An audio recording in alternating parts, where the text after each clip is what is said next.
안녕하세요. 행복한 순례자 여러분. 오늘 세계 제1의 포스,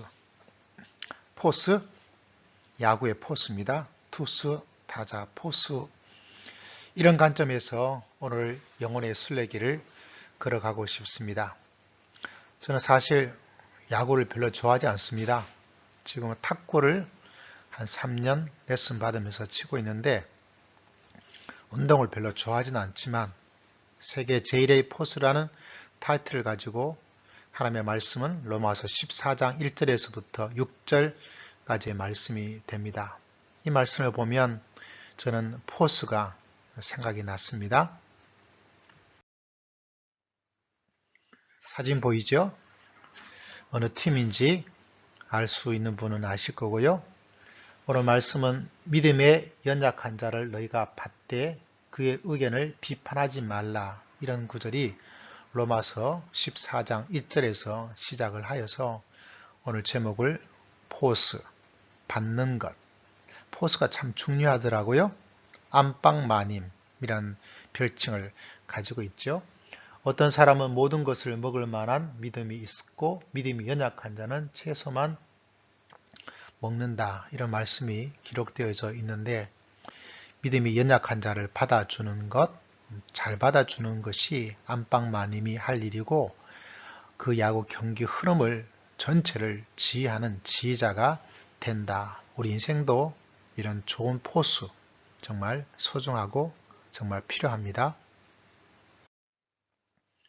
받으라. 믿음이 연약한 자를 받으라. 이렇게 이야기를 하고 있습니다. 사람은 믿음이 약하기도 하고 강하기도 하고 뜨겁기도 하고 차갑기도 하고 크기도 하고 작기도 하고 연약하기도 하고 미성숙하기도 하고 성숙하기도 하고 믿음의 크기, 믿음의 양, 믿음의 높이 이런 면에서 믿음을 다양하게 설명하고 있는데 믿음이 약한 자, 몸이 약한 것처럼 뭔가 필요한 돌봄을 필요한 사람들이 있죠. 그런 사람들에게 해줘야 될 것은 받으라.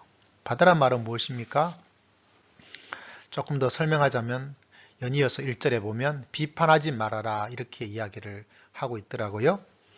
여러 번역본을 보니까 더 이해하기가 쉽습니다. 비아냥거리지 말아라, 업신여기지 말아라. 새 번역은 시비거리 삼지 말아라. 더 메시지란 번역본에 보면 질책하지 말아라. 이렇게 다양하게 번역되어 있어서 저거 하지 않는 거 조심해야지, 저것이 받는 것이구나 이런 마음의 생각을 가질 수밖에 없었습니다. 잘 받아주는 것 참 필요하죠. 대부분 사람들 업신여깁니다. 또 그런 말하고 행동하는 거 자꾸 시비거리를 삼아요. 잘했다, 못했다, 맞다, 틀렸다. 근데 그거 아닙니다, 여러분. 받아주는 거, 포즈처럼 받아주는 것. 보리, 보리, 보리, 쌀! 받아주는 것. 서로 부닥치해지면 소리가 심하게 납니다. 부닥치면 소리가 심하게 나죠. 그러나 받으면 부드럽게 감싸주면 소리가 나지 않습니다. 많은 사람이 시비거리 삼고 그래서 논객들 저 별로 안 좋아합니다. 질책하지 말아라. 아주 가르쳐야 돼. 따끔하게 혼을 내야 돼. 물론 그럴 때도 있긴 있겠죠. 그러나 믿음이 연약하다. 그런 사람들에게는 다른 것이 아니라 질책하지 말아야 될 것을 이야기를 하고 있습니다. 로마서에 보면 그들에게 받기 참 어려운 문제가 두 가지 나오더라고요. 첫 번째는 음식이고 두 번째는 어떤 날이 더 소중하다. 음식은 채소만 먹지 말아라 이렇게 막는 사람이 있죠. 채소만. 다시 말하자면 고기에 대한 문제입니다. 사도행전에도 그렇고 지금도 그렇고요. 음식은 그 당시에 특별히 고기는 제사 음식, 신전에 바친 음식이 거의 대부분입니다. 유통 과정이 그래요. 옛날 우리나라도 고기 먹기 쉽지 않았죠. 저 서원흥에 가면 그 앞에 갈비집이 있습니다. 정릉에 가면 유명한 정릉 갈비가 있습니다. 다 능이에요. 왜 그 묘에 그 앞에는 그런 고깃집이 있을까? 옛날에는 고기가 흔하지 않아서 왕족들 제사 때나 나왔습니다. 음식이 좀 풍부해서 그것을 사람들이 사고 팔고 뭐 그렇게 했나 봐요. 그렇게 어떤 방송에서 이야기했던 것을 기억합니다. 다시 말하자면 음식은 다 제사 음식이죠. 그래서 어떤 사람은 끄림칙하게 먹고 어떤 사람은 괜찮다 먹고 그렇죠. 지금도 여러 가지 음식이 그렇습니다. 뭐 술에 대한 문제들, 또 제사 음식도 어떤 분은 거리낌 없이, 또 어떤 사람은 깨름직하게 먹습니다. 두 번째는 날이죠. 우리하고는 크게 상관이 없지만 유대인들은 중요한 절기가 있습니다. 절기의 날이 더 소중하다. 이제는 그거 상관없다. 뭐 이런 여러 가지 논쟁거리가 그 당시에 있었습니다. 이게 참 받기 어려운 문제입니다. 사도행전을 보더라도 이 구약적, 유대적 배경을 가지고 있기 때문에 한꺼번에 받아들인다는 것은 굉장히 어렵습니다. 어떤 목사님의 이야기를 제가 들었는데 사도 바울이 디모데를 할례를 한 일이 사건이 등장을 합니다. 그걸 보면서 말씀하기를 자기가 목회할 때 너무 투쟁적으로 그렇게 나를 세웠다.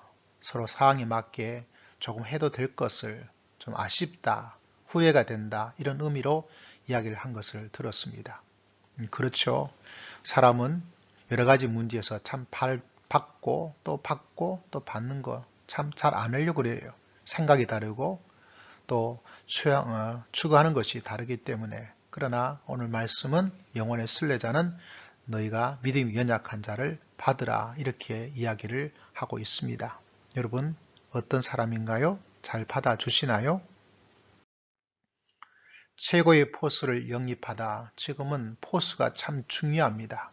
우리에게 주목받는 것은 투수, 타자지만은 결국은 포수죠. 포수가 어떻게 리드를 하느냐 굉장히 중요한 일입니다. 그죠? 우리가 유현진 선수 관련돼서 항상 보면 최고의 포수 누구누구 나오더라고요. 그래서 포수가 중요합니다. 투수가 잘하기 위해서도 포수가 얼마나 중요한지 여러분 꼭 기억할 수 있는 사건이 사실이 되었으면 좋겠습니다. 제가 옛날에 어떤 문자를 보냈는데 여러분에게 여러 사람에게 그래서 어떻게 모이세요? 이렇게 보냈어요. 모이세요? 모이세요가 잘못된 말일까요? 왜 나한테 모이세요? 여자가 뭐냐고 이렇게 하더라고요. 저는 그래서 사과하라고 말하기에 제가 1초도 머물지 않고 사과를 했습니다. 미안합니다. 왜냐하면 저한테는 여자란 말이 큰 차이가 없지만 상대방에는 여자란 말 그런 것이 힘든 말이 될 수도 있으니까요. 그렇습니다. 여러분 잘 받아주는 것 여러분 잘 받아주는 포수 전체 인생의 모든 게임의 리더가 될 수 있는 삶의 모습입니다. 우리 모두가 좋은 포수, 최고의 포수, 내 자신이 그런 삶이 된다는 것, 영혼의 순례길의 아름다운 모습이다. 이렇게 생각을 합니다. 우리 모두가 최고의 포수가 되었으면 좋겠습니다.